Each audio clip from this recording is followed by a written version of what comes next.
విచారణ అంటే ఉన్నదాన్ని చూడటం, సాధన అంటే వేరేదాన్ని పొందటం. ఇక్కడ భగవద్గీత కానీ మరి ఏ ఒక తాత్వికులు ఏ జ్ఞానులు చెప్పిన బోధలో కూడా దాన్ని ఆ సహజత్వాన్ని గుర్తించటమే సాధన. కానీ సాధన సాధనము అనే రెండు మాటలు. విచారణ అంటే అక్కడ వివేకంతో చరించటమే. విచారణ అంటే వివేకంతో చరించటము. అది రణం కాకూడదు. మరి ఆలోచన చేస్తే రణం అవుతుంది. స్వామి నమస్తే. నమస్తే స్వామి. సద్గురు శ్రీ శివానందమూర్తి భగవానులు గీతా ప్రసంగాల్లో ఇవాళ 2వ అధ్యాయం 64వ శ్లోకం స్వామి. పోయినసారి విషయ వాంఛలు ఎట్లా పతనం అవుతాయో చెప్పారు స్వామి. దాని కంటిన్యూషన్ చెప్తున్నారు. కానీ స్వాధీనమైన మనసు కలవాడు రాగద్వేష రహితములు తనకు ఆధీనమై ఉన్న ఇంద్రియాలతో ఉన్న వానిని విషయములు అనుభవించుచున్నను మనోనిర్మలత్వాన్ని పొందుచున్నాడు. గురుగారు చెప్తున్నారు స్వామి. ఈ శ్లోకం జ్ఞానిని విమర్శించకుండా ఉండడానికి మనకి సలహా చెప్తున్నారు. ఈ శ్లోకం జ్ఞానికి మనకి అన్వయం అవుతుంది. ఎవరెవరికి ఎలా అయితే అన్వయం అవుతుందో అలా తీసుకోవాలి. భోగములను భోగించుట మనకు దోషం కావచ్చు, కానీ జ్ఞానికి అది దోషం కాదు. మనకి భోగములు ప్రాప్తించినప్పుడు గర్వం, అహంకారం వస్తుంది. సుఖలాలస వల్ల చాలా సుఖంగా ఉన్నాననే భావన వస్తుంది. జ్ఞాని అలా కాదు. సౌఖ్య భావన లేక సదా ప్రాప్తం కాబట్టి అనుభవిస్తాడు. లోకులను తృప్తిపరచడానికి భోగం అనుభవిస్తాడు. ఈ భోగాలను బలవంతంగా ఇచ్చిన లోకమే అతని దొంగ సన్యాసి అంటుంది. అతనికి వ్యతిరేక ప్రచారం చేస్తుంది. అప్పుడు కూడా జ్ఞాని వికారం చెందడు. ఈ యోగం దుర్యోగము కర్మశేషంగా వచ్చిందని అనుకుంటాడు. ఒకవేళ కొంతకాలానికి అతనిలో అజ్ఞానం వస్తే ఆ భోగాలను నిలుపుకునే తాపత్రయంలో తిరిగి ఇంద్రియలోలుడయ్యే ప్రమాదం కూడా ఉంది. ఎవరు సంతోషిస్తే నాకే, నా ధ్యానం నాది, నాకు భోగములు వద్దు అని అనటమే అతనికి వివేకం. ఎంతటి జ్ఞానినైనా వశం చేసుకునే శక్తి అజ్ఞానానికి ఉంది. ఇది మర్చిపోకూడదు. ఓం శ్రీ శివానంద గురుభ్యో నమః. శ్రీ ఆంజనేయ పరబ్రహ్మణే నమః. ఆత్మబంధువులు, ఆత్మస్వరూపులైన అందరికీ నమస్కారం. కృష్ణం వందే జగద్గురు. త్రైలోక్య గురువైన శ్రీకృష్ణ పరమాత్మలు వారి పాద పద్మాలకి ప్రణమిలుతూ వారిచే అనుగ్రహించబడిన భగవద్గీతను సద్గురుదేవులు వివరణ చేశారు. దాన్ని మనం విచారణ చేస్తూ అర్థం చేసుకునే ప్రయత్నం చేద్దాం. స్వాధీనమైన మనసు గలవాడు, అట్లానే ఇంద్రియాలని వాటిని వాడుకుంటున్నప్పటికీ కూడా మనోనిర్మలత్వంతో ఉంటారు. ఇక్కడ మనోనిర్మలత్వం అంటే పరమాత్మ ఏం చెబుతున్నారంటే ఇంద్రియాలు వాడుకోవటం, అట్లానే మనసు రాగద్వేషాలకు అతీతంగా ఉండటమే నిర్మలత్వం. అందుకని మనసును వాడుకోవటం కానీ ఇంద్రియాలని వాడుకోవటం కానీ ఈ ప్రపంచ అనుభవాలు పొందటం కానీ అది కాదు, తప్పు కాదు. మనసులో అనుషంగా ఉంది, దాంతో సంబంధం. అది ఎట్లా ఉందో అన్నదే భగవద్గీత చెబుతుంది. మనసు ఎలా ఉంది అన్నది చాలా ముఖ్య భూమిక పోషిస్తుంది. ఇవి తప్పని కాదు. తప్పైతే తెలుసుకోవడానికి వస్తే అది జ్ఞానానికి కదా, బోధకు కదా, గురువు అయ్యింది.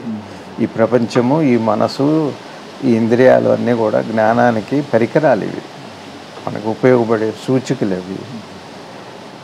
కాబట్టి అది బాగా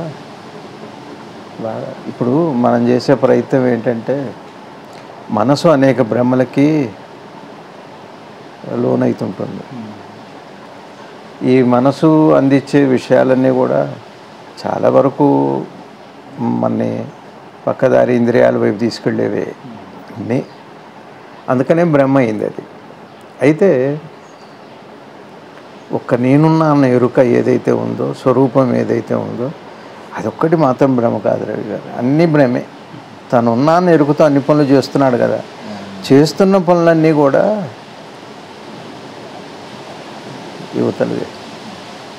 ఏ ఎరుకైతే ఉండి ఈ జీవనం మొత్తం నడుపుతుందో జీవించినంతకాలం, అదే ఇవాళ పొద్దున మనసుకి ఏమనిపించిందంటే జీవి జీవనం అని రెండు ఉన్నాయి. ఈ జీవి లక్షణం ఏమిటి అంటే మిశ్రమం. ఉనికి చైతన్యం అయింది, చైతన్యం మనసు అయింది. మనసు అవటం అంటేనేమో ఉనికి చైతన్యం కలిపితే మనసు అయింది. ఇంకంతే మనసు అంటే అయిందా? కాబట్టి ఉనికి చైతన్యం అయిన తర్వాత చైతన్యం వచ్చాక గ్రహింపులోకి వస్తుందిగా, అప్పుడు మనసు అన్నాం. ఆ మనసు ఈ గ్రహించిన విషయాలతో, అదే ఇంద్రియాలు, భోగలాలస, అలానే జీవనం, ఇది మిశ్రమం. నిజంగా ఉన్నది మిశ్రమమే తప్పితే మిశ్రమంలో కూడా తన సహజత్వం ఉండనే ఉంది. సహజత్వం మిశ్రమంలో సహజత్వం ఉండదా? మీరు చేసుకునే కూరల్లో కూడా దేని రుచి దానికే తెలుస్తుంది. అయితే ఎక్కువ తక్కువలైనా కూడా దాని రుచి దానికే ఉంటుంది. అట్లానే మిశ్రమం, ఏవేది మిశ్రమం జీవిది, ఒకటి ఉనికి ఉండాలి, 2 మనసు ఉండాలి, 3 దేహం ఉండాలి. 3 కలిస్తేనే జీవి అంటారు, సూక్ష్మజీవి అంటారు. సూక్ష్మజీవి అన్నది కంటికి కనపడదు, కానీ ఏ మైక్రోస్కోపు మరి ఏదో యంత్రం ద్వారా చూస్తే ఆ సూక్ష్మకణం కూడా కనపడుతుంది. కనపడింది అయితే మీరు జీవి అనరు. అందుకని సూక్ష్మజీవి అని అంటారు. జీవుల్లో కూడా అంటారు కదా అండజము, అట్లా స్వేదజమని. అయ్యో జీవులు, ఇవన్నీ జీవులు అంటే కంటికి కనపడేవి, కంటికి కనపడనివి. కంటికి కనపడనివి అంటే అక్కడ లేదని కాదు, దానికి ఉనికిని వ్యక్తం చేసే ఏదో ఒక సంకేతము, ఒక రూపనామాలు ఉన్నవి ఉంటాయి. ఇదే జీవి అంటే. లేకపోతే జీవనం. ఈ 3 జీవికి, ఒకటేమో ఉనికి, 2 మనసు, 3 దేహము జీవి అయితే, ఈ మన చుట్టూ ఉన్న ప్రపంచం అంతా దృశ్య రూపనామ ప్రపంచం, అనుభవానికి, అనుభూతులకి కారణమైన ఈ ప్రపంచం ఏదైతే ఉందో, దాంతో ఈ మనసు ఏం చేస్తుంది? సంబంధం పెట్టుకున్నప్పుడు ఉనికిని వదిలిపెట్టి సంబంధం ప్రపంచంతో, రూపనామ ప్రపంచంతో సంబంధం పెట్టుకున్నప్పుడు దాన్ని జీవనము అన్నారు. అది అయితే ఆ సంబంధం ఎంత పవిత్రంగా ఎలా ఉంటే ఉనికి దాకా వెళ్తాం. సంబంధం దీంతో ఉంటుంది, ప్రయాణం లోపలికి ఉంటుంది. సంబంధం దీంతోనే ఉంది, కానీ ప్రయాణం ఎక్కడికి వెళ్తుంది అంటే దీన్ని సరిగా అర్థం చేసుకుంటే నీ లోపలికి మనం వెళ్తాం. ఇప్పుడు మనం సాధన అనేది ఏమిటి? ఇక్కడ అర్థం అవటమే సాధన. ఇంక అర్థం కాకుండా సాధన అనేది మనసు విషయంలో తన మనసు నుంచి మనసుకి సాధన అంటూ ఏం లేదు, అవగాహనే సాధనే ఉంది. చూడండి, సహజానికి సాధన ఉండదు. సాధన అన్నది సహజం కాదు. సహజానికి సాధన సహజం కాదు. సహజానికి సాధన అక్కర్లేదు. ఎట్లా? ఇప్పుడు ఉదాహరణకి మీరు నన్ను చూస్తున్నారు, ఇందులో మీ సాధన ఎంత? కనపడుతుంది, చూస్తున్నారు. ఇంకా ఆలోచించటం, గ్రహించటం, దాని గురించి విశ్లేషించటం, దాన్ని జ్ఞాపకం పెట్టుకోవటం, దాన్ని మనసులో పదిలిపరుచుకోవటం, మరి ఇవన్నీ సాధన కింద వస్తాయి. సాధన అంటే తర్వాత ప్రక్రియ అంతా పూర్వక్రియలో లేదు, ఉత్తరక్రియలో అంతా కూడా. సాధన అన్నది ఉత్తరక్రియలో ఉంది, పూర్వంలో లేదు. పూర్వక్రియ ఏదైతే ఉందో అది చాలా సహజంగా పిల్లవాడు చూస్తాడు తల్లిని, ఏం సాధన సహజం. తర్వాత నేను నేర్చుకుంటూ ఎదుగుతాడు. నడక, మాట, తెలివి, చదువు, సంస్కారం, విద్య, సంఘజీవనం, ఇవన్నీ కూడా మళ్ళా నేర్చుకోవటం. కాబట్టి సహజం ఏదైతే ఉందో దానికి అసలు మీ ప్రయత్నమే లేదు అసలు. సరే, ఇది అందుకని జీవికి, జీవనానికి, జీవనము అంటే జీవి అంటేనేమో ఉనికి, మనసు, దేహం కలిస్తే జీవి. అదే కాకుండా ఉండదు. ఇక జీవనము అంటే ఆ మనసే ఇక ఈ తన కాక భిన్నమైంది, బాహ్యమైంది అంతా కూడా ప్రపంచం ఏదైతే ఉందో దాంతో కలిసే ప్రయాణానికి జీవనం అని పేరు. ఒక సూక్ష్మజీవికి కూడా ఒక జీవనం, జీవి ఉంది, జీవనం ఉంది. అది వనం. అది జీవి, రెండిట్లో జీవి ఉండాలి. జీవనంలో కూడా జీవి ఉంది, కానీ జీవనంలో కూడా జీవిలో జీవనం లేదు. ఇది బాగా తేడా. మనం ఏం చేయాలంటే మాటలు, పదాలని బాగా విశ్లేషించుకోవాలి. ఈ విశ్లేషణలోనే సాధన, విశ్లేషణే, విచారణే. ఇప్పుడు ఉదాహరణకి ఇప్పుడు నేనేం వాడే, జీవిలో జీవనం ఉంది కానీ జీవనం లేదు, కానీ జీవనంలో జీవి ఉంది అని అన్నాను. ఎందుకు ఈ మాట అన్నారంటే ఒకసారి దాని గురించి అవలోకన చేసుకోవాలి, చూడాలి. చూస్తే అప్పుడు అది ఏమైతుంది, అందులో నుంచి వచ్చే స్పష్టత ఏదైతే ఉందో ఆ స్పష్టత అప్పటికి సాధన పూర్తి అయిపోయినట్టే. అది కాబట్టి ఏది సహజమో, ఇప్పుడు మీరు నా మాట వింటున్నారు, మీకు వినపడుతుంది, ఇందులో మీ సాధనే ఉంది. నేను చెప్పింది అర్థం కావడానికి మళ్ళీ సాధన ఉంది. ఎందుకు ఇటు చెప్పారు ఏమిటది మళ్ళీ ఆలోచనలో భాగం. ఇక్కడ విచారణకి సాధనకి తేడా ఏమిటి? భగవద్గీత అదే. భగవద్గీత అంతా విచారణా గ్రంథం, సాధనా గ్రంథం కాదు, అది విచారణా గ్రంథం. ఏంటి సాధనకి విచారణకి తేడా ఏంటి అన్నది ప్రశ్న మనం వేసుకోవాలి. ఇప్పుడు మీరు నా మాట వింటున్నారు, మీకు వినపడుతుంది కదా. మీ వినటంలో మీ ప్రమేయం ఎంతుంది, మీ ప్రయత్నం ఎంతుంది? వినపట్టంలో, వినటంలో ఉంది. వినపడటంలో మీ ప్రమేయమే లేదు. ఇది విచారణ. వినపడటంలో, పంచేంద్రియ శక్తుల్లో, పంచేంద్రియ జ్ఞానాల్లో నా ప్రమేయమే లేదు, అది అప్రయత్నంగా జరుగుతుంది. మీరు వినటం అనే ప్రక్రియకు వస్తే మళ్ళా అది సాధన. శ్రద్ధగా విను అంటారు, బాగా విను అంటారు, కానీ శ్రద్ధగా వినమంటారు, శ్రద్ధగా చదువుకోమంటారు, అన్నీ అక్కడ సాధన. బాగా వినమంటారు, అదంతా సాధన. కానీ విను అని ఎవరు చెప్పరు.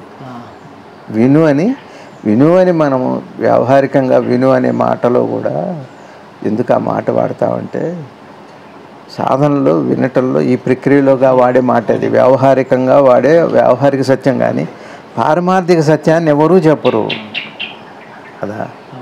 పిల్లవాడికి తల్లి చూడటం నేర్పలేదు, వినటం నేర్పలేరు. కాబట్టే ఆ జన్మతో వచ్చినవన్నీ కూడా అట్టనే ఉంటున్నాయి కాదా. ఇది మీకు విచారణకి సాధనకి అర్థమైందని. ఈ జ్ఞానం అంతా తన గురించి స్వరూప జ్ఞానం అంతా విచారణతోనే. సాధన అంటే విచారణే. సాధన అన్న పదాన్ని అక్కడ వాడకూడదు, అది వ్యావహారిక సత్యం మాత్రమే. సాధనకి విచారణకి తేడా ఏమిటి అంటే, ఓ పుస్తకం మీకు కనపడటం, ఆ తెలియబట్టంది నిజమేగా, నా ప్రయత్నం లేదు అని తెలిస్తే విచారణ అయిపోయింది, నీకు అంతే.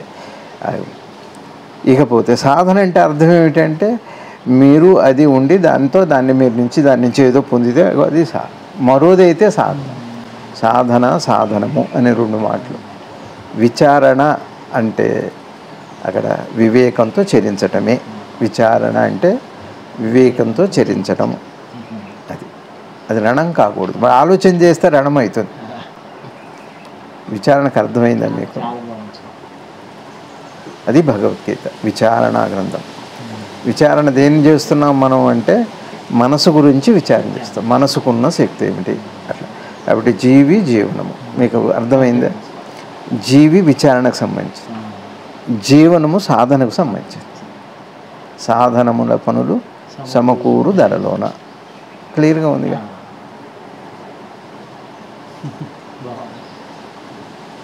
అంటే మనం ఏం చేస్తున్నామంటే,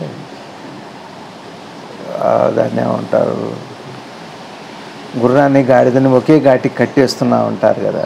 అలా మన దృష్టి ఎట్లా ఉంటుందంటే, భౌతికమైనవి మానసికమైనవన్నీ కూడా విమర్శన అనే ఆఘాతానికి విలువైనవి. ఆలోచనకు సంబంధించిన విషయాలన్నీ కూడా ఏదో ఆఘాతం ఉంటుంది, ఏదో ఘర్షణ ఉంటుంది, ఏదో సందిగ్ధత ఉంటుంది, ఏదో ఫలం ఉంటుంది, కదిలి వెళ్ళిపోతూనే ఉంది, దానికి ఏమి ఒక శాశ్వతత్వం లేదు. ఇవన్నీ ఆలోచన యొక్క లక్షణాలు. మీకు అర్థమవుతుంది లేదు. ఒకటి మీరు ఒక పాఠం చదువుతుంటే మీకు అర్థమవుతుంది నాకు అంటే అర్థం ఏంటి, ఆలోచన కొనసాగుతుంది అని. కదిలి వెళ్ళిపోతేనే చదవగలుగుతారు. అందుకని ఒక్కొక్కసారి మనకి మూడు సరిగా లేకపోతే ఒక చిన్న చదువు లెటర్ ఇప్పుడు నాకు ఎక్కట్లేదు అంటారు. ఎక్కట్లేదు అంటే మనసు జరిగి వెళ్ళకపోతే, మరణం లేకపోతే, ఆలోచనకి మరణం లేకపోతే పురోగమనం లేదు, విద్య లేదు. ఇది విచారణ. మళ్ళా నేను చదువుతున్నప్పుడు కూడా నా ఆలోచన కొనసాగుతుంది అని మీరు గ్రహించగలిగితే అది విచారణ. చదువుతూ వెళ్తే సాధన. మీరు చదువుతూ వెళితే అది సాధన, విచారణ చేస్తే విద్య. విద్యకి చదువుకి అది తేడా. ఉన్నదాన్ని ఉన్నట్టుగా గ్రహిస్తే విద్య, ఉన్నదాన్ని మీరు నేర్చుకొని దాని ఉపయోగం ఏదో పొందితే అది చదువు. చదువు అంటే బయటది. విద్య ఒక మాట చెప్తా, చిన్నపిల్లాడు కూడా నేను ఇంట్లో నుంచి బయలుదేరుతా. ఈ నేను అని చెప్పటం వాడు ఎవ్వరూ నేర్పలేదు, తల్లి తండ్రి ఏ గురువు నేర్పలేదు. ప్రతివాడు కొంచెం ముందుకు వెళ్ళిన తర్వాత, కొద్దిగా మనసు పనిచేయటం మొదలుపెట్టిన తర్వాత నేనే అని అంటాడు, నాకు ఆకలి అవుతుంది అంటాడు. ఈ నేను నాది అనే ఏ సహజమైతే ఉందో అది ఎవ్వరు నేర్పింది కాదు. అది అట్లానే ఎవరు నేర్పలేరు కూడా. ఎందుకంటే సహజమైన దాన్ని నేర్పాల్సిన అవసరం ఎక్కడుంది? పిల్లాడు నేననే అంటాడుగా, ఎవరు నేర్పారు? నేనంటాం. వాడికి వస్తుంది, ఆ భాష నేర్చుకుంటాడు. నేనన్నది స్పృహ ఉంది, నేనని చెప్పటం వ్యక్తీకరణ నేర్చుకున్నాడు. అది సాధన. మీకు అర్థమైందండి? కాబట్టి ఈ నేను అనేది అది ఆత్మవిద్య, అది విద్య. ఏది? పిల్లవాడు పుట్టగానే తనున్నట్టు తనకి తెలుస్తూ దాన్ని వ్యక్తం చేస్తున్నాడే, వ్యక్తపరుస్తున్నాడే, దాని పేరు విద్య. యువతలదంతా చదువు రావచ్చు రాకపోవచ్చు, అక్షరాభ్యాసం, అక్షర జ్ఞానం. అసలు అక్షర జ్ఞానం విద్య. అది ఏది నశించదో, ఏది క్షణం కాదో దాని గురించి ఉండే ఎరుక, అది విద్య. అసలు విద్య అంటే అది. కాబట్టి గురువు గారు ఏమంటున్నారంటే, ఇప్పుడు మనం ఏం చేస్తున్నాం, జ్ఞాన్ని మామూలు వాడు కూడా అదే దేహం ఉంది, అదే మనసు ఉంది, కదలికలన్నీ అట్టనే ఉంటాయి. జ్ఞానైనా కాస్త ఆకలి అవుతుంది, అన్నం పెట్టండి అనొచ్చు, అంటే టైం చూసుకోవచ్చు. అట్లా మాత్రం చేత అజ్ఞానం అనటానికి లేదు. మామూలు వాడు అట్టనే ఉన్నాడు. అందరి బిహేవియర్ ఒకలానే ఉంది. ఎప్పుడైతే భౌతికం ఎప్పుడు కూడా ఒకలానే ఉంటుంది, వేరుగా ఉండదు. దాని కదలికలన్నీ ఒకలానే ఉంటాయి, రూపనామాలుగా. కుక్కలా కోతి లేదు, కోతిలా సింహం లేదు. అట్లా ఇక్కడ సద్గురువులు ఏం చెబుతున్నారంటే, ఈ వివరణలో ఒక జ్ఞాని ఎలా ఉంటాడు, మామూలు వాడు ఎలా ఉంటుంది, ఎక్కడ తేడా? జ్ఞానికి కూడా దేహం ఉంది, మనకి దేహం ఉంది. కాబట్టి తేడా లేదు. దేహం విషయంలో తేడా లేదు, రూపనామాలు కాదు. ఇది కొద్దిగా తేడా. ఇది అర్థమైతే మళ్ళీ విచారణ అవుతుంది. అందరూ ఒకలాగానే ఉన్నారు కదా మనుషులు, అట్లాగా దేహపరంగా దేహము అనేది తీసుకోండి, ఒక్కలాగానే ఉంది కదా అంటే విచారణ పూర్తయినట్టు. వేరువేరుగా ఉన్నారు, కూడా నల్లగా ఉన్నాడు, తెల్లగా ఉన్నాడు, అమెరికాలో అట్టున్నారు, యూరోప్లో అట్టున్నారు, అది మళ్ళీ విచారణ కదా, అది ఆలోచనలో భాగమవుతుంది. అది తేడా తెలియాలి. అంటే సద్గురువులు ఏం చెబుతున్నారు అంటే, జ్ఞాని ఎట్లా తేడా ఉంటున్నాడు, అది నీకు సంబంధించిందా, నాకు సంబంధించిందా కాదా తీసుకోండి. ఇద్దరికి అనుభవం, ఇద్దరిని కలిపే. ఎట్లా భోగించుట అనేది మనకేంటంటే, మనం విన్న మాటల్లో భోగించుట అంటే ఇష్టపడి కావాలనుకొని దాంతో సంబంధం పెట్టుకోవటం అని.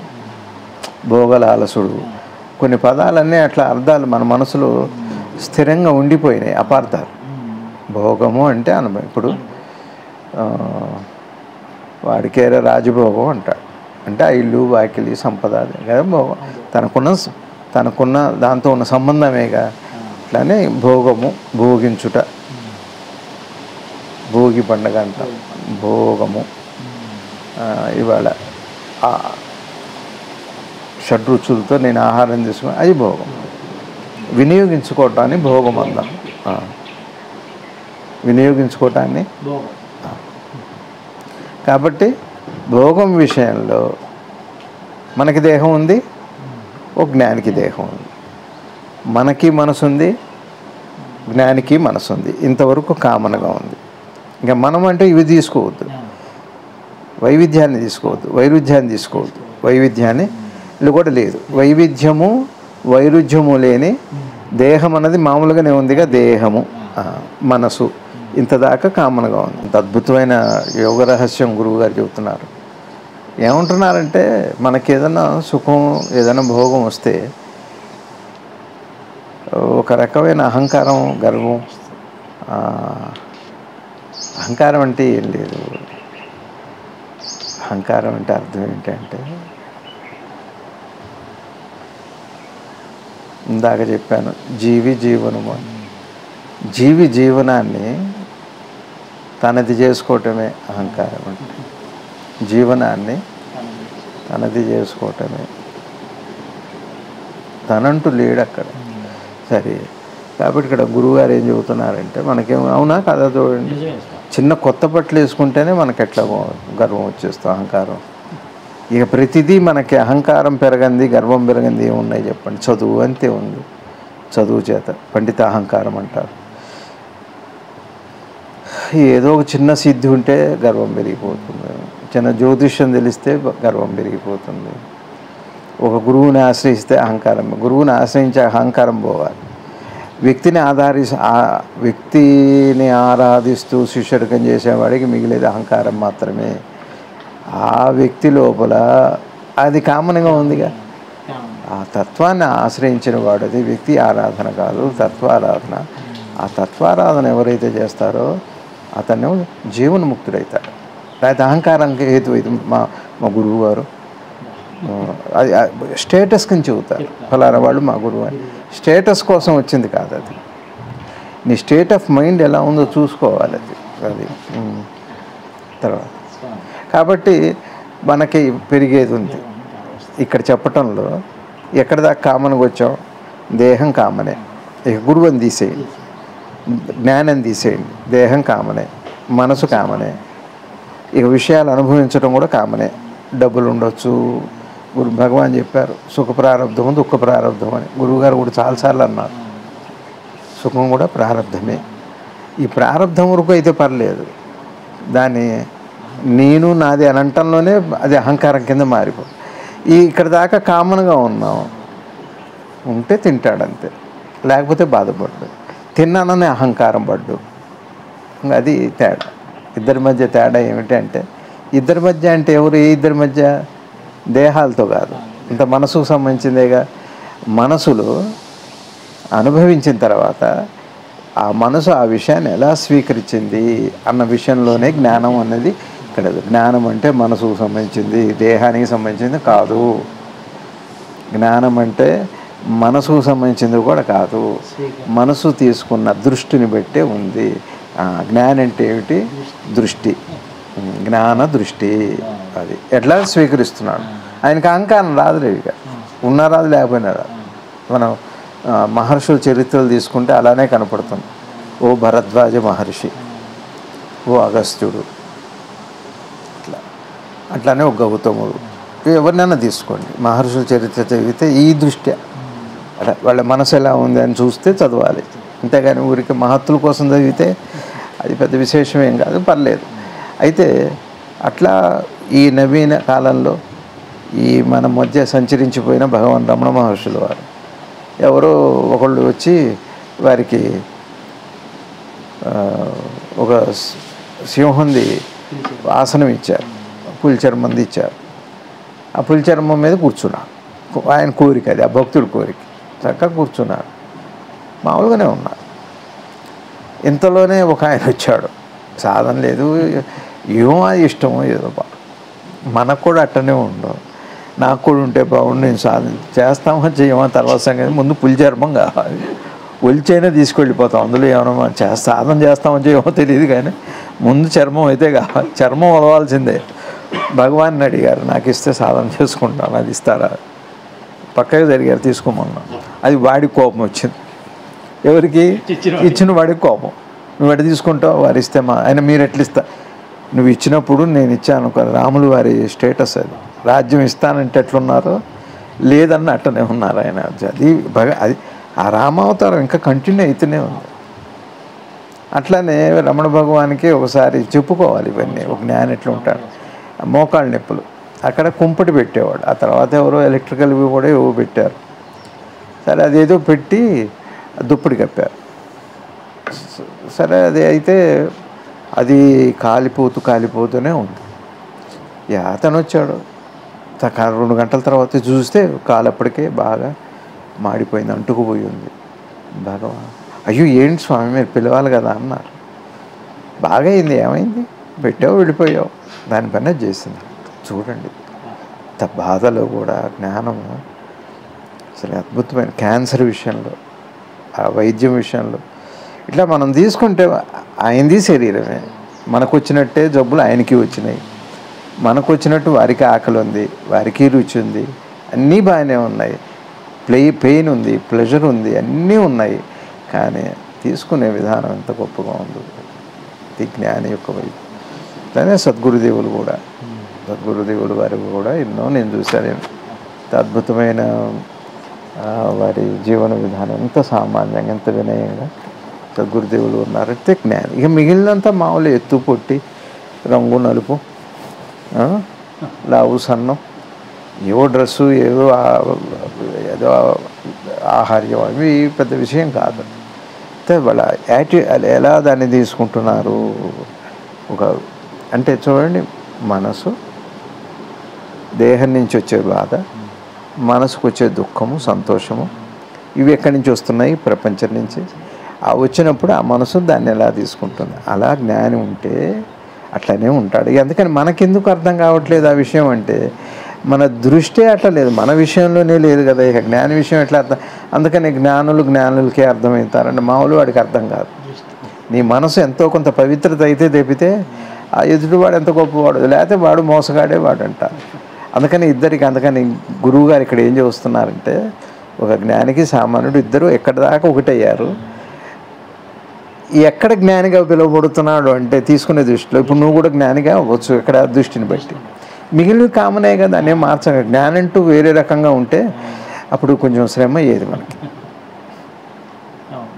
కదా.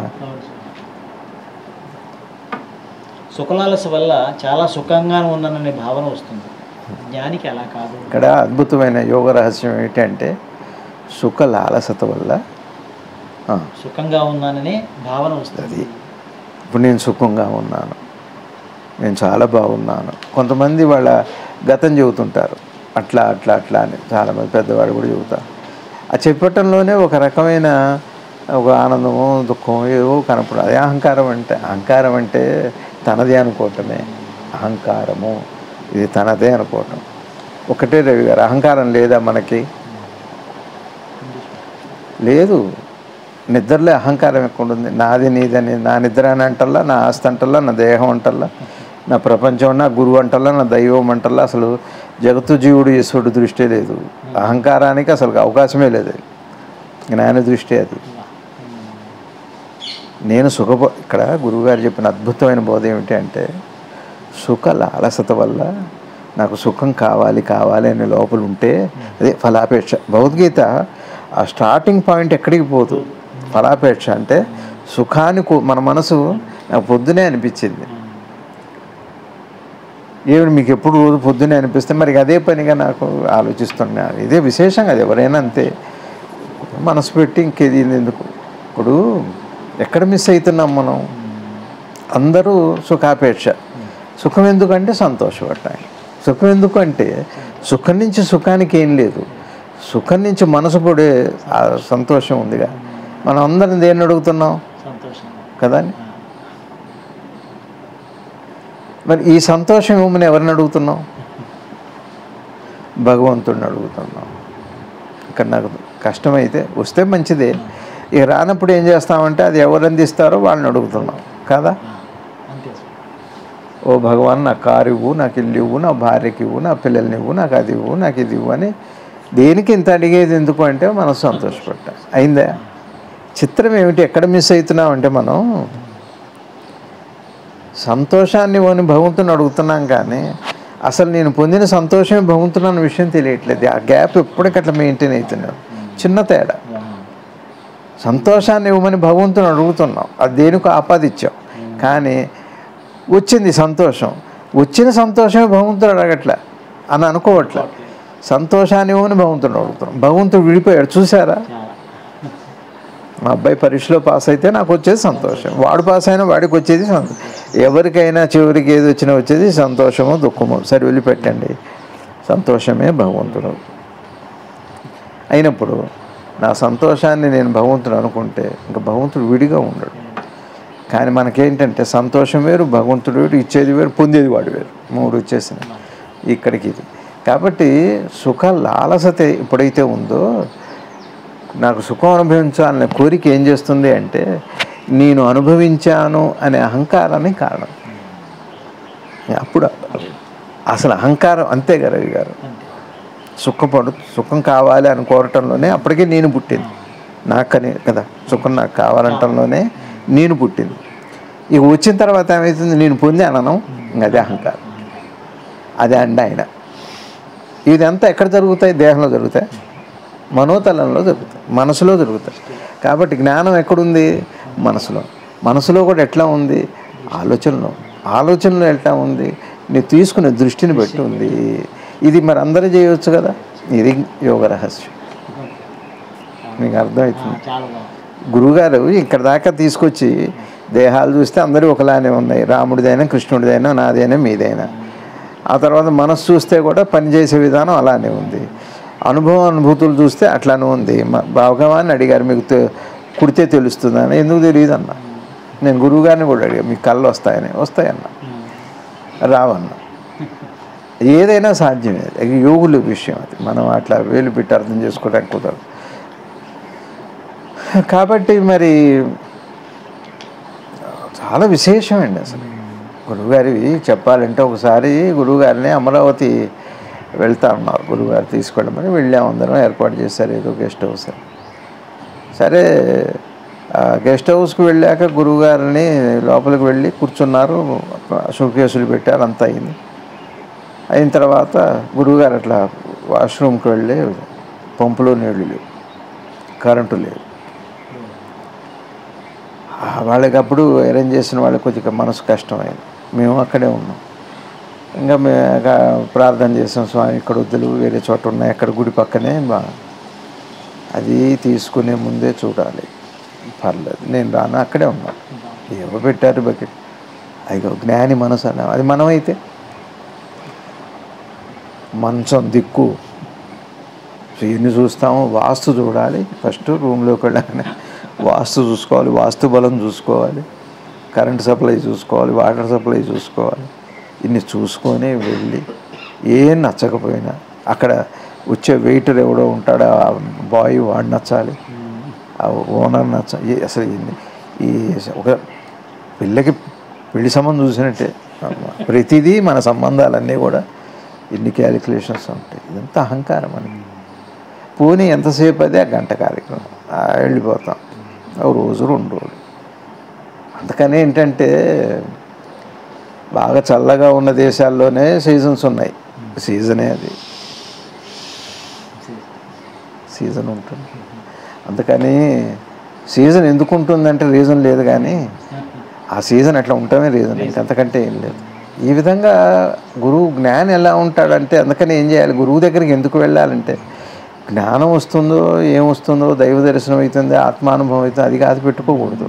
ఫస్ట్ అసలు ఆయన ఎట్లా నడుస్తున్నారు, ఏ విషయంలో ఎలా ఉంటున్నారు గమనిస్తూ ఉండాలి. అది పెద్ద తపస్సు అండి.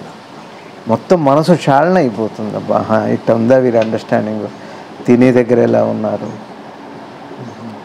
ప్రతి కదలిక గురువు గారిది ఎంత బ్యూటీగా ఉండేది. గురువులు అందరివి నిజంగా ఒకవేళ సద్గురువు అయితే, జ్ఞాని అయితే వాళ్ళ ప్రతి కదలిక అందంగా ఉంటుంది, అనుమానం ఏం లేదు. అసలు చూడొచ్చు మీరు.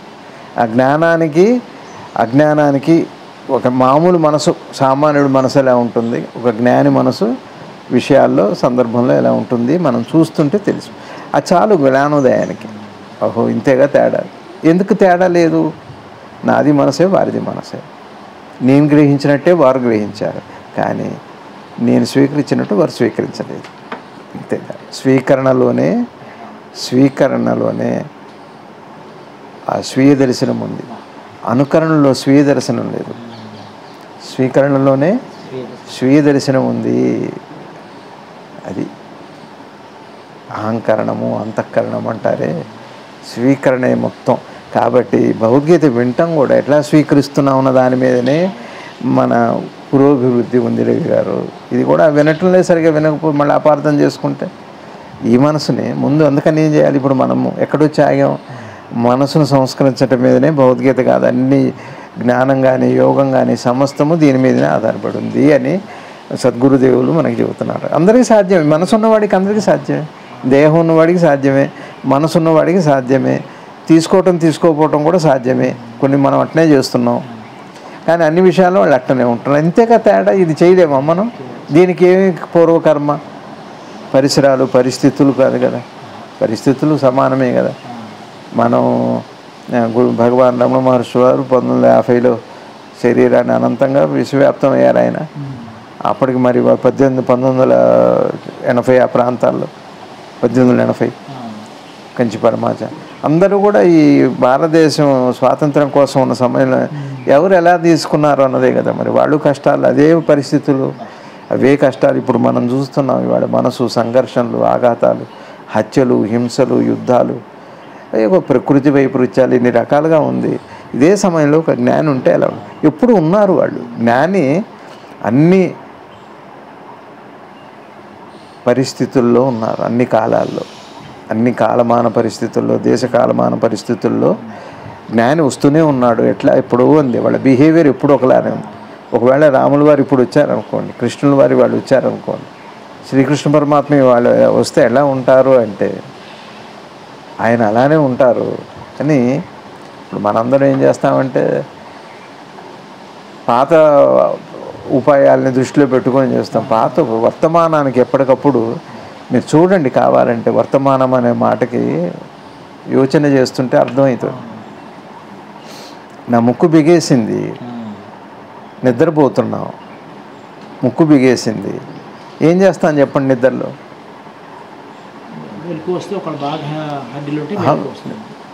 మీకు మెలకు నిద్రపోతున్నా అన్న, దయచేసి కసపాలు నిద్రపోతున్నాను, మీకు ముక్కు బిగేసింది గాలట్లా. ఎవరు చెప్పారు అది? ఈ ఆలోచన ఎవరు చేశారు? అది వర్తమానం అంట.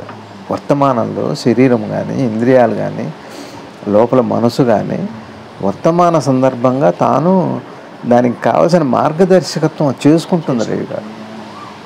మనం ఏం చేస్తామంటే పాతవి వాళ్ళ అనుభవాలని అట్లా కొన్నిటికి సరిపోతాయి భౌతికంగా.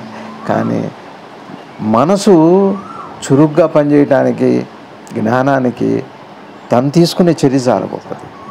ఇక్కడ కొన్ని ఉంటాయి, ఎక్కడ ఏది పెట్టాలి, ఇది వాస్తు కాదు, ఇది వాస్తవం చెబుతున్నాను. కిటికీ మీరు తీసుకున్న నిర్మాణాన్ని బట్టి విడిపెడితే గాలి ఇంట్లోకి వస్తుంది అన్నది అది వర్తమానానికి సంబంధించింది. వాస్తు సంబంధించింది సరే, అది వేరు విషయం, అది మన సబ్జెక్ట్ కాదు, మనకు అక్కర్లేదు. కాబట్టి వర్తమానం ఎట్లాంటిది అంటే చూడండి, ఇప్పుడు గాలి వస్తుంది, ఇప్పుడు ఇక్కడ కిటికీ ఉంది, అక్కడ కిటికీ ఉంది, మీరు ఎక్కడున్నారో అక్కడ కిటికీ తెరుస్తారు. ఆ గదిలో కూర్చుకొని ఈ కిటికీ తెరుస్తారా? ఏది వర్తమానం? అట్లానే గాలి ఎటు వస్తుందో ఆ కిటికీ తెరుచుకుంటారు. ఎక్కువ గాలి కావాలి, ఎక్కువ వద్దు అనుకుంటే ఆ వైపు మూసి పక్కకు తెరుచుకుంటారు. ఇది వర్తమానం అంటే అది. అట్లానే లోపల మనసు కూడా, జ్ఞానం కలిగిన మనసు ఏం చేస్తుంది అంటే తక్షణ చర్య ఉంటుంది. అది యోగం అంటే, అది విచారణ. మీకు అర్థమవుతుంది. కంట్లో నలుసు పడితే కన్ను చేసే పని ఏంటో నలుచుకుంటాం, అది వేరే విషయం. నీళ్ళు వస్తాయి చూడండి, అంత ఇన్స్టెంట్. అది పాత జ్ఞాపకం కాదు. మీ కంట్లో నలుసుకు నీళ్లు రావటం అనేది పాత జ్ఞాపకానికి సంబంధించింది కాదు, అది తక్షణ చర్య. ఇట్లా ప్రకృతులు ఎంత విచిత్ర, అది అసలు నిజమైన కృష్ణమాయ అదేనా, గురుతత్వం అది.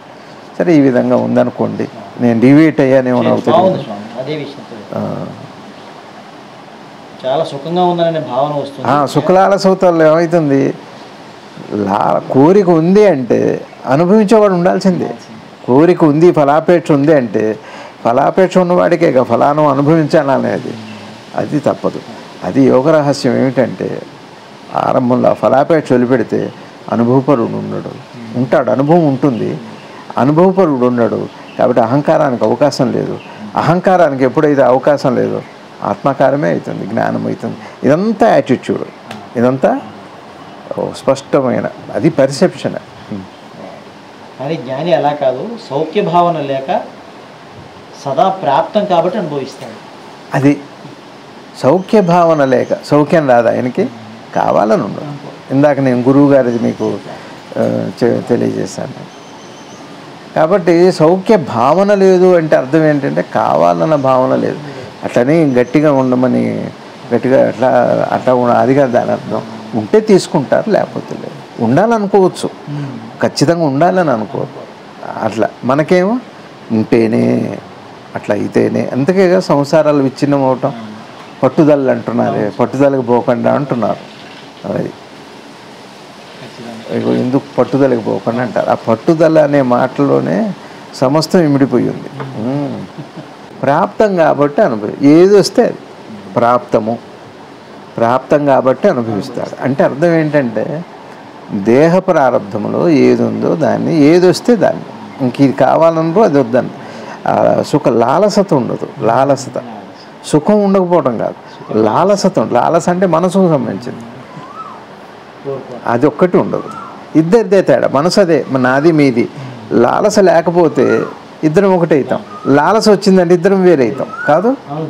సుఖ లాలసత, భోగ లాలసత. అట్లా జ్ఞానికి ఏంటంటే ఒక ఎలిమెంట్ ఉండదు. అందువల్ల వాళ్ళకి ఏమవుతుంది? అహంకారం ఉండదు. అహంకారం లేకపోతే ఏమవుతుంది? జ్ఞానం ఏది? నేను అనుభవించానంటే కదా.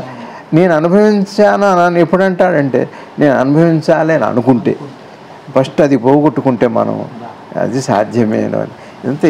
ఇది ఇప్పుడు నేను చెప్పింది మనసుకు సంబంధించింది కదా, ఆలోచనకు సంబంధించింది కదా. అంతే. లోకులు తృప్తిపరచడానికి భోగాన్ని అనుభవం. ఇప్పుడు మనం ఊరుకుంటామా? లోకులు తృప్తిపరచడానికి ఇక్కడ ఒక మంచి మాట ఉందేమో అనిపిస్తుంది. గురువు గారు చెప్పిన దాంట్లో మురికి మామూలుగా వాడరు. ఇప్పుడు ఎవరికో 4 విమానాలు అనుకోండి గురువు గారికి, మనకేమైనా తృప్తే? మరి లోకులు తృప్తిపరచడానికి వాళ్ళు అనుభవిస్తారంటే చెప్పండి. తృప్తి అంటే ఏమిటి? మళ్ళీ అది మనసులో రాకపోవటం. అంటే ఇక్కడ లోకులను తృప్తిపరచడానికి జ్ఞానం అంటే, ఒక జ్ఞాని కూడా దేహం మనసు ఉన్నా తన ఆచరణలో మనసులో ఎట్లా కల్మషం లేనటువంటి స్థితి ఏదైతే ఉందో ఆ స్థితి వాళ్ళకి ఉంది, నాకు సాధ్యం అంటే అప్పుడు తృప్తి వస్తుంది. రాముడు దేవుడు కదా అని అంటే కష్టాలు పడ్డాడు, ఆయన దేవుడు కదా. ఇప్పుడు భగవాన్ కూడా అన్నారు, మీకేమండి మీరు జ్ఞానులు, మీకు కష్టాలు వస్తే మీకేముండవు, మా సంగతి ఏమిటంటే. అందుకని తృప్తిపరచడం ఎప్పుడు సాధ్యమవుతుందంటే ఒకలాగుంటేనే సాధ్యమవుతుంది. అండర్స్టాండింగ్ ఒకటి ఉంటే చాలు, మిగిలినవన్నీ ఒకలానే ఉంటాయి. ఒక తీసుకునే దృష్టిని బట్టి ఉంటుంది. తృప్తిపరచడము అనే మాట ఏమండి, ఇప్పుడు నేను బట్ట కట్టుకుంటే ఏంటి, గోచి పెట్టుకుంటే మీకేం తృప్తి అండి? ఇంకా విమర్శలు కూడా ఉన్నాయి. తృప్తి అంటే అర్థం ఏమిటి అంటే, మనసు ఏది అర్థమైతే మళ్ళీ దాన్ని అడగదో. ఇప్పుడు కంపారిజనే కాస్త అసంతృప్తికి కారణం, అసూయకి కారణం లోకంలో. ఒకలానే ఉందంటే ఇది ఒక్కటి వస్తే నాకు కూడా వస్తుంది అని అన్నారనుకోండి, ఇక తృప్తి పడరు మీరు. తేలికలే, నాకు కూడా, భగవానికైనా నాకైనా మనసు అదే కదా, నా దృష్టి సరిగా లేదు. దృష్టి ఎట్లా ఉంటుందంటే జ్ఞానుల బోధల వల్ల, వాళ్ళ దర్శనం వల్ల, వాళ్ళ స్పర్శనం వల్ల, వాళ్ళ సమక్షం వల్ల, వాళ్ళ ఎరుక వల్ల, వాళ్ళ స్మరణ వల్ల సాధ్యమవుతుంది. ఇంతే. ఇంకా తృప్తి రాకేం చేస్తుంది కదా. మీకు అర్థమైంది రవి గారు? ఇప్పుడు చూడండి, పిల్లవాడికి చదువు రావట్లే, కానీ ఏదో స్కిల్ ఉంది ఆ పిల్లవాడికి. ఇప్పుడు ఆ తల్లికి తృప్తి వస్తుందా? అది గుర్తుపడితే వస్తుంది. కంపారిజన్, వాడికి చదువు బాగా అయిపోయింది, కానీ ఆ స్కిల్ ఉంది. ఆ స్కిల్ ఏం చేస్తుంది? అతన్ని ఉత్తీర్ణ చేస్తుంది. ఎప్పుడైతే ఉత్తీర్ణ చేస్తుందో అన్న ఒక భావన వస్తే చాలు, బతుకుతాళ్లే లోకంలో. ఇప్పుడు మన ఇళ్లలో కూడా అప్పుడప్పుడు వింటుంటాం, వాడు ఎట్టయినా వేస్తాడు, వాడు ఎట్టయినా బతుకుతాడు, వాడి సంగతి తెలియదంట, వాడి సంగతి మనకు బాధ లేదు, వాడు ఎట్టయినా బతుకుతాడు, మాటలతో అయినా బతుకుతాడు అంటుంటారు. తృప్తి, ఇక దిగులు ఉండదు. ఒకవేళ అమాయకుడు అయి ఉండి ఎంత తెలివిగలవాడైనా వీడు ఎట్ట బతుకుతాడు, అక్కడ మరి చదువు ననరే, చదువు అదృష్టం అని అనరే. మళ్ళీ ఇది అంటారు, ఇది ఉన్నవాడికి చదువు లేకపోయినా పర్లేదులే, మరి అదృష్టం అన్నారు ఇందాక చదువుని. ఇట్లా ఉంటాయి. మీకు అర్థమవుతుందని నేను చెప్పింది. ఇది దృష్టిని బట్టి ఉంటుంది. ఏదో దృష్టి, ఏదో మన తదో దృష్టి, అట్లా పెద్దలు చెప్పేమాట. తృప్తిపరచడానికి భోగం అనుభవిస్తాడు. ఇప్పుడు మీకు అర్థమైంది, తృప్తిపరచడానికి భోగాలు అనుభవిస్తారు. ఇక్కడ తృప్తి ఏమిటి అంటే, భోగాలు అనుభవించిన, ఒకవేళ భోగాలు లేకపోయినా, స్వీకరించే మనసు లేకపోతే దాని పేరే తృప్తి. అందుకని లోకులు ఎప్పుడు తృప్తి పడతారు అంటే, ఈ సత్యాన్ని గుర్తుపెట్టినప్పుడు అందరికీ తృప్తే. అది తృప్తి అంటే. అంతేగాని ఒకడు బాగుంటే ఏమిటి, ఆ వ్యక్తులు ఇప్పుడు లేరు కదా, మళ్ళీ అసంతృప్తి ఉంది కదా. తృప్తి అనే మాటకు అర్థం ఏమిటంటే స్వరూప దర్శనం. సద్గురుదేవులు అందుకని తృప్తి అన్నమాట స్వరూప దర్శనం అప్పుడు అవుతుంది, ప్రాపర్ అండర్స్టాండింగ్. ఆ భోగాలను బలవంతంగా ఇచ్చిన లోకమే అతన్ని దొంగ సన్యాసి అని కూడా అంటుంది. అది ఇందాకే ఉంటారు, ఇతరుల కోసం వాళ్ళే అప్పచెబుతారు. ఇందాక భగవాన్ చెప్పి మళ్ళీ వాళ్ళే దొంగ సన్యాసి అంటారు. మీరు కార్లు ఉన్నాయంటారు, మీకు ఇళ్ళు ఉన్నాయంటారు. వాడి మనసులో ఏముందో చూడట్లేదుగా, మీ మనసులో ఉన్నదే అంటున్నారుగా. ఇప్పుడు మనం అందరిని ఇతరులను అనేది మన మనసులోదే, వాళ్ళ మనసులోది మీకడ తెలుస్తుంది. వాళ్ళ మనసు కూడా మీ మనసు నిజంగా చేసుకుంటే అదృష్టమే అంటే చెయ్యం. జ్ఞాని మనసు ఎలా ఉందో ఒకసారి చూస్తే ఇప్పుడు నువ్వు ఎవరిని అనవు, కానీ అంటున్నావు నువ్వు మోసం చేస్తున్నావు ఉంటావు, నీకు అహంకారం అయింది, నువ్వు ఇందులో లాలస. ఆయన ఎట్టున్నాడు, ఒక జనక మహారాజు చక్రవర్తి ఎట్లా ఉన్నాడు? ఆయన అద్భుతమైనటువంటి వైరాగ్య స్థితిలో, జ్ఞానస్థితిలో ఉన్నాడు ఆయన. అట్లానే పక్కనే ఉన్న సుఖవ్యాధుడు ఎట్లా ఉన్నారు వాళ్ళు? ఒక బీదరికం వృత్తి ఏదైనా, ఒక చక్రవర్తి, ఓ సామాన్యుడు, ఓ బుద్ధ భగవానుడు, ఓ రమణ మహర్షులు వారు. అద్భుతమైన చరిత్ర. అందుకనే చరిత్ర అట్ట చదవాలి, కానీ ఊరికే వాళ్ళకి సర్టిఫికెట్ ఇవ్వటానికి ఉపయోగం. తృప్తి రావాలి. అమ్మ భగవానికి ఎట్లా సాధ్యమైంది, వారికి మనసు ఉంది, నాకు మనసు ఉంది, వారికి సాధ్యమైతే నాకు కూడా సాధ్యమవుతుంది. ఎప్పుడు సాధ్యమవుతుంది? దృష్టిని బట్టి ఉంది. దృష్టిని మార్చుకోవచ్చా? మార్చుకోవచ్చు. ఇప్పటికే మారాను నేను. చిన్నప్పుడు నా దృష్టి వేరు, ఇప్పుడు అంటే అవకాశం ఉంది, నాకు ఆ ఛాయిస్ ఉంది. భగవంతుడు ఆ ఫీచర్ కూడా పెట్టాడు. నీ ఫ్యూచర్లో అన్ని ఫీచర్స్ పెట్టే పంపాడు. ఎక్కడ ఏం మోర్ అడ్వాన్స్డ్ ఫీచర్స్ ఉన్నాయి నీ దగ్గర, వాడుకో చక్కగా. అది తృప్తి అంటే. అది మీకు తృప్తి అంటే అర్థమైంది రవి గారు? అది కంపారిజన్ లేకపోతే ఉండేది తృప్తి, పోలిక లేకపోతే ఉండేది తృప్తి, పోలికతో కూడా వచ్చేది కూడా తృప్తే. పోలికతో కూడా తృప్తి రావాలి, కానీ అసంతృప్తి రాకూడదు. మనకి పోలికతో అసూయ, అసంతృప్తి వస్తుంది. అదే పోలికతో జ్ఞాని ఏం చేస్తాడు అంటే, దత్తాత్రేయుడు వాళ్ళలాగా పోలికతోనే నాకు అది నేర్పింది, నాకు ఇది నేర్పింది. 24 మంది గురువులు సద్గురుదేవులు చెప్పారు, 5 గురువులు అందరికీ ఉంటారని. ఇవంతా మరి పోలికే. కంపారిజన్లో ఇంచే కంపాషన్ అంటారు, అసలు శూన్యత వస్తుంది. ఒకవేళ దొంగ సన్యాసి అన్న అతని వ్యతిరేక ప్రచారం చేసిన అప్పుడు కూడా జ్ఞాని వికారం చెందడు. అది తనకు దుర్యోగము కర్మశేషంగా వచ్చిందని అనుకుంటాడు. అది ఏదొచ్చినా కూడా కర్మనికే ఆపాదిస్తారు. అదే ఉంది, అట్లా తన మనసుకు తీసుకోవచ్చు. ఈ బాహ్యాన్ని ఇందాక మనం ఆరంభంలో చెప్పుకున్నాం, జీవికి జీవనానికి. ఆ జీవిని మాత్రమే చూసుకుంటూ జీవనానికి సంబంధించినవి ఏవి కూడా దాని దాకా చేరనివ్వడం. అదొక కవచం, రక్షణ కవచం జ్ఞానం. కాబట్టి ఒకవేళ ఎవరన్నా అపవాదులు వేసినా కూడా దాన్ని అది కర్మలో ఉంది, అనుభవించాను. తర్వాత ఒకవేళ కొంతకాలానికి అతనిలో అజ్ఞానం వస్తే ఆ భోగాలను నిలుపుకునే తాపత్రయంలో తిరిగి ఇంద్రియలోలుడయ్యే ప్రమాదం కూడా ఉంది. అది ఒకవేళ అట్లా వస్తే ఇంత జ్ఞానం వచ్చినా కూడా పతనం ఉంటుంది. ఇది అందుకనే సద్గురుదేవుల మాట కూడా గుర్తొస్తుంది.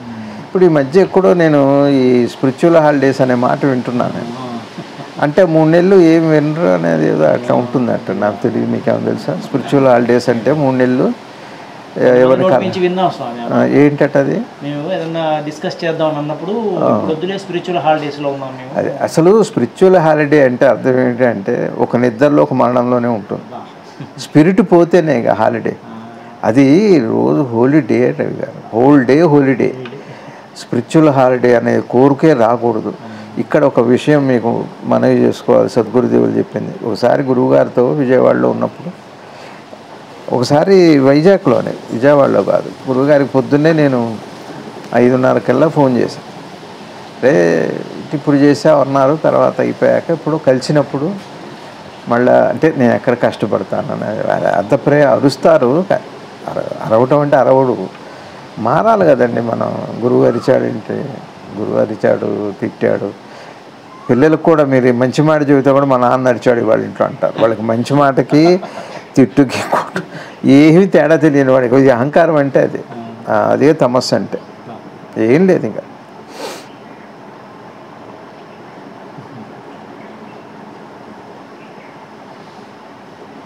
అప్పుడు గురువు గారు ఓ మాట చెప్పారండి, అద్భుతమైన మాట. ఏమన్నారంటే, రమణ, నేను తెల్లవారుజామున 3 నుంచి ఆ సమయంలో ధ్యానం చేసుకుంటాను, నేను ఆ సమయం చేయకూడదు, ఫోన్ చేయకూడదు అని చెప్పారు. అంటూ ఒక మాట చెప్పారు. అందరూ కూడా చెయ్యాలి, ధ్యానం చేసుకోవాలి రోజులో ఒకసారి, ముఖ్యంగా ఏదో సమయంలో. లేకపోతే మాయ కమ్మేస్తుంది. ఆ మాయ, పరమశివుడు కూడా భయపడతాడు మాయ ఎట్లా. ఇక స్పిరిచువల్ హాలిడేస్ 3 నెలల్లో ఎన్ని వాసనలు వస్తాయి, అది వదిలిపెట్టి మనం చేసేది ఏమిటి?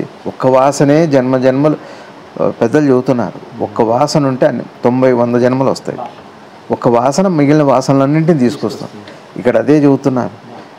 అంత జ్ఞానం వచ్చిన భగవాన్ కూడా చెప్పారు, ఒక చిన్న వాసన 3 నెలలు నేను స్పిరిచువల్ హాలిడేస్ ఇచ్చి నా మనసుకి, విమర్శ కాదు, మనసుకి 3 నెలలు దాన్ని మర్చిపోతే, ఒక్క క్షణమే మర్చిపోతే మాయ గమ్మేటట్టయితే, మరి పరమశివుడే భయపడుతుంటే మాయ గురించి అంత జాగ్రత్తగా ఉంటారు. మరి భగవాన్ చెప్పారు, నాకైనా ఒకవేళ నేను ఆ క్షణం మర్చిపోతే మాయ కమ్మేస్తుంది అని. అంత జాగ్రత్తగా, తస్మాత్ జాగృత జాగృత. 3 నెలలు 4 నెలలు ఏదో మే నుంచి ఎవరు వినరట్టుగా సత్సంగాలు, ఏదో విన్నాను నేను, నాకు తెలియదు అది, ఎవరో తెలిసిన వాళ్ళు చెప్పాలి, వార్త లాంటి వాళ్ళు. ఏదో స్పిరిచువల్ హాలిడేస్ అనే అసలు ఈ టాపిక్ ఉండదు. మరి ఏముంటుందో తెలియదు నాకు అంత అనుభవం లేదు నాకు, లేకపోతే అనవసరంగా విమర్శ అవుతుంది. కాబట్టి దూరంగా ఉంటారని విన్నా. అన్నిటికంటే దీనికి ముఖ్యంగా ఏది పవిత్రతనిస్తుందో ఆ భావాలకి, ఆ వ్యవహారాలకి, ఆ ఆలోచనలకి, ఆ సాధనలకి హాలిడేస్ అన్నమాట. ఇంకా ఈ 3 నెలల్లో ఎన్ని సంస్కారాలు మారుతాయి, ఎన్ని వాసనలు వస్తాయి.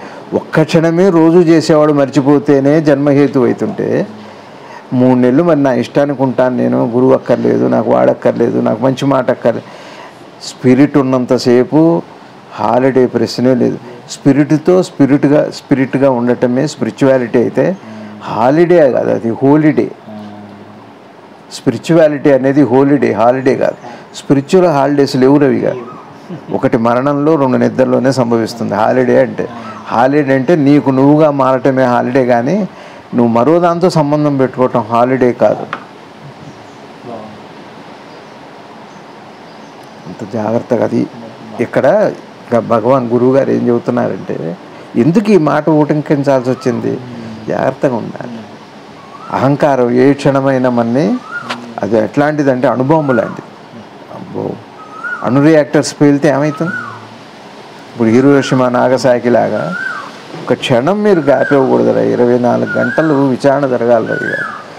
అది 24 గంటలు అన్ని పనులు చేస్తుండగా విచారణ జరగాలి. కానీ ఇదేం నామజపం కాదు, ప్రవచనం కాదు. కాసేపు చేసుకొని పని చేస్తూ కూడా నీ మనసును బాగు ఇప్పుడు మీరు అకౌంట్స్ రాస్తున్నారు ఒక ఆఫీసులో, ఏమన్నా కొంచెం కొట్టేస్తే ఎట్లా ఉందని అనిపించింది, అప్పుడేగా బాగు చేసుకోవాలి. ధ్యానం చేస్తారండి అక్కడ, అదే ధ్యానం. నా మనసులో ఏ క్షణంలో చెడ్డ ఆలోచన వస్తుందో దాన్ని అప్పుడే సంస్కరించుకోవాలి. అది ధ్యానానికి ఉపయోగపడుతుంది. కానీ అది నిరంతరం జరిగే వ్యవహారం. అది నేను ఇప్పుడు ఇది వచ్చే ఆలోచనలకు తగ్గట్టుగా నేను లంచం ఏదో మంచం ఏదో తీసుకుంటా, ఇంట్లోకి వెళ్ళి పూజలో సరి చేసుకుంటానంటే అది పోయేది కాదు. అది నువ్వు పూజకి దాంతో కడుగుదాం అనుకుంటే అట్లా కడిగేవి కాదు ఇవి. ఎప్పుడు ఆలోచన వస్తే అంతేగా రవి గారు. దెబ్బ తగిలితే వెంటనే తుడుచుకుంటారా? మానాయుడు తుడుచుకుంటారా? మీరు తుడుచుకోవటం ఏమిటి? దెబ్బ తగలంగానే అబ్బా అంటారు. అట్లాంటిది అది. మనసుకి వికారం రాగానే సరి చేసుకోవాలి. అబ్బా అని ఉంటుంది మనసు, అయ్యో ఉంటుంది, అప్పుడు సరి చేయాలి మీరు. అట్లా అనకుండగా నొప్పి తగలంగానే అబ్బా అంటున్నారు, అమ్మ అంటున్నారు. అది కదా మనసులో చెడ్డ ఆలోచన వచ్చి అది ఇన్స్టాంట్గా జరగాల్సింది. కానీ హాలిడేస్ ఇస్తానంటే అటు కుదురుతుంది.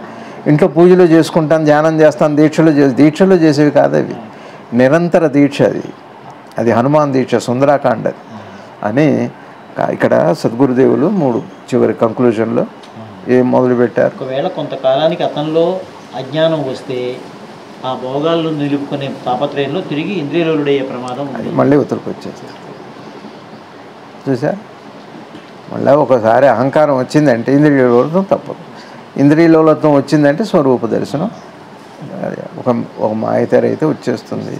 ఇవాళ గురువుగారు చెప్పిన విషయాలు ఒకటి, ఒక జ్ఞానికి సామాన్యుడికి ఉన్న సామ్యత తీసుకొస్తూ, ఎక్కడ తేడా వచ్చింది అంటే దేహం మనసు కూడా సామ్యత ఉంది, కానీ అనుభవాలు అనుభూతులు కూడా సామ్యత ఉంది, కానీ మనసు తీసుకునే విధానంలోనే తేడా ఉంది. ఆ తేడానే జ్ఞానం అని అంటారు. ఇద్దరిని ఒకలా చూడటానికి కుదరదు. రెండో పాయింట్, ఇందులో సాధన మీకు అర్థమైంది అనుకుంటా, సాధన ఏమిటో. ఇకపోతే రెండోది ఏమిటి, ఈ తేడా ఇట్లా ఉండగా ఒకవేళ మనకి ఎక్కడ వస్తుంది అంటే ఏ అనుభవం అయినా ఏ అనుభూతినైనా అహంకారాన్ని పెంచుతుంది. అహంకారాన్ని పెంచడం వల్ల ఏమవుతుందంటే స్వీయ దర్శనం కాదు, అంటే మనసులో శాంతి అయితే రాదు. ఇక మూడో పాయింట్కి వస్తే ఏమవుతుంది అంటే ఒకవేళ ఎవరన్నా కూడా ఆ స్థితిలో వెళ్ళినా, ఒకవేళ లోపల ఏదైనా మమకారం ఫలాపేక్ష ఒకవేళ వస్తే జ్ఞాని అయినప్పటికీ మళ్ళీ ఇంద్రియలోలత్వంలో వచ్చి మళ్ళీ వీటికన్నిటికీ అవుతారని, ఈ మనసుకు సంబంధించినవి ఇక్కడ మళ్ళీ ఒక జ్ఞాని ఒక రూపము ఫలానా వ్యక్తిని ఊహించుకోకూడదు. మనం మనసు యొక్క పోకడలు ఇట్లా ఉంటాయి. మనసు ఎట్లా ఉంటే ఎట్లా జ్ఞానం అవుతుంది అన్నది, ఎప్పుడైతే మనసుకి ఆ తూకం వచ్చిందో అది పూర్ణమైన జ్ఞానం వస్తుంది.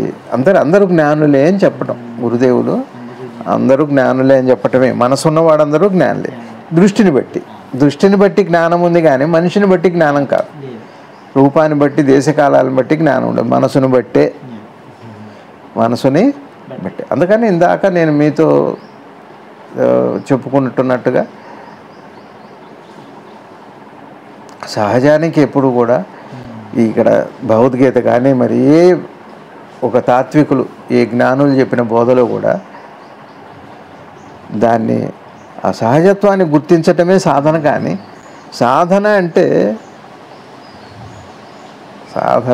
రవి గారు అక్కడ మామిడి తోటలో మంగినపల్లి మామిడి పళ్ళు చాలా బాగున్నాయి అన్న, మీరు నడవాలి, వెళ్ళాలి, చూడాలి, అది సాధన. కానీ విచారణ అంటే అర్థం ఏమిటంటే నేనుంటేనే కదా, నాకు దృష్టి ఉంటే కదా, నాకు దృక్కుంటేనే కదా ఇది విచారణ అంటే ఉన్నదాన్ని చూడటం, సాధన అంటే వేరేదాన్ని పొందటం. ఇది వాళ్ళకి సద్గురుదేవుల బోధ. సద్గురు శివానంద భగవాన్ వారి పాదాలకి నమస్కారం. కృష్ణం వందే జగద్గురు. భారత్ మాతాకు జై. గంట అయినట్టు.